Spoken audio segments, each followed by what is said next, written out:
मुंबईतील काळबादेवी येथील पोपटवाडी गल्लीमध्ये बनावट कागदपत्र वापरून मतदार कार्ड तयार केल्याचं समोर आलं।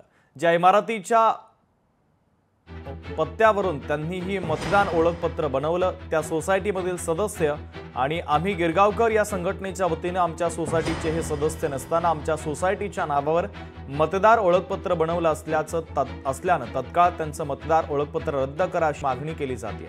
याचा आढावा घेतला आमच्या प्रतिनिधी भाग्यश्री प्रधान आचार्य यांनी। पाहूयात।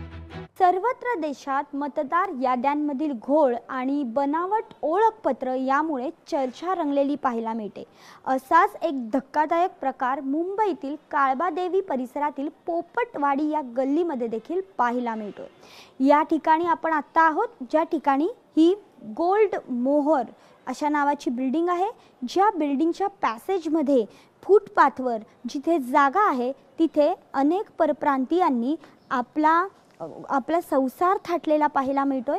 आणि इतकंच नव्हे तर या झोपड्या बांधून एक पेंडाल देखील बांधलेला आहे। नवरात्र आणि गणपती उत्सवासाठी हे पेंडाल त्यांनी बांधलंय।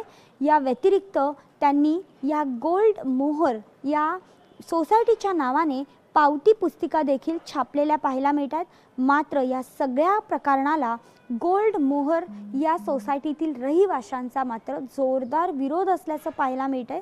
त्याचं महत्त्वाचं कारण म्हणजे की हे जे लोक आहेत यांनी बनावट Aadhaar card, PAN card, electricity bill म्हणजेच वीज बिल आणि याचबरोबर वोटर ID म्हणजे मतदार ओळखपत्र तयार करून घेतलेलं आहे। आणि हे तयार करताना आम्ही गोल्ड मोहर या सोसायटी आणि आजूबाजूला असलेल्या सोसायटीचे सदस्य असल्याचं दाखवत त्यांनी हे सगळ्या जे कागदपत्र आहेत ते जमा केलेले पाहायला मिळतात। त्यामुळे बनावट ओळखपत्राच्या आधारे सध्या हे लोक मतदान देखील करताना पाहायला मिळतात। मतदार यादीतील घोटाळा हा एक मोठा प्रकार मुंबईमध्ये या निमित्ताने समोर आलेला पाहायला मिळतोय। व्हिडिओ जर्नलिस्ट आदित्य देसाईसह मी भाग्यश्री प्रधान आचार्य, लोकशाही न्यूज, मुंबई, काळबादेवी। जेव्हा मी क्लस्टरची लिस्ट बघितली आमच्या विभागाची, त्याच्यामध्ये मला याच्यामध्ये 148 लोकांची नावं आढळली।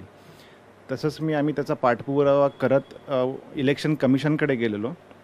त्यांना लेटर्स लिहिले, पोलीस स्टेशनला लेटर्स लिहिलेले, तर BMCला पण लेटर्स लिहिले। तर BMCनी कारवाई केलेली, डिमोलिशन केलेलं, पोलीस पण येऊन जातात।